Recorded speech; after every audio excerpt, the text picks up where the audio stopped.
net para makahuli ng mga pirana, charot ng mga fish, ay itali ito. Naku Ate Dick, dalian mong magtali at uulan na.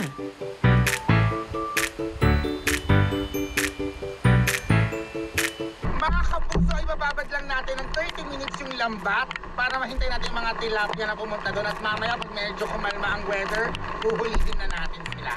Okay? Ayan, tumila na ang ulan. Larga na ulit si Ate Dick. Ito na yung lambat kanina. Taas ko lang. Ay! Ay, ang galing! Look at you! Now look at me! How you like that? Ano to? Ano? Ay! Sige! Ngayon, hindi ka makahinga! Sige, ngayon ka magsalita! Ano, inaasma ka ba? Okay, maghahanap pa tayo. Ilan kaya ang nahuli natin ngayon, mga kapuso? Nako! Diyos ko, halaman ang nakuha ko. Ayun! Ah!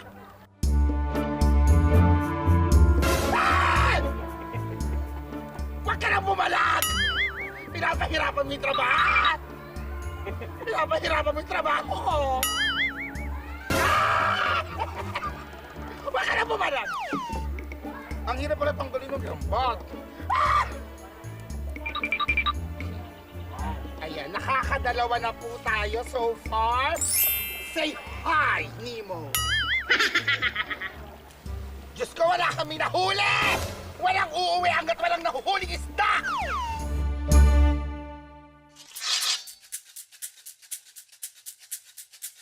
Mang Jose, paano natin ito gagawin? Una ilagay yung bayabas. Ah, talaga? Pakuluin natin. Papakuluin. Kapag lumambot na ang bayabas, hahanguin ito. Sa parehong palayok, ilalagay ang gabi at ang mga tilapia. I'm gonna miss you guys. Ayan at dudurugin na natin yung mga kwaba. Bango. Kapag nadurog na ang bayabas, sasalain ang pinakakatas nito. Pipigain ito ng 2 beses at ihahalo sa sabaw. Ilang sandali pa, pwede na ring ilagay ang siling haba, okra, at dahon ng kangkong. Saka timplahan ng patis.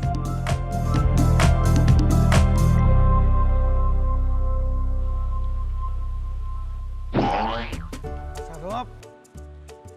Nag-aagaw yung lasa nung asin at nung guava.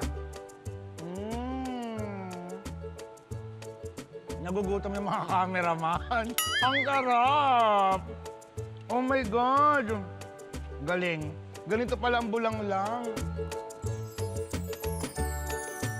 Oh, bala na kayo niyan ha. Kakainin ko na to. Sarap eh.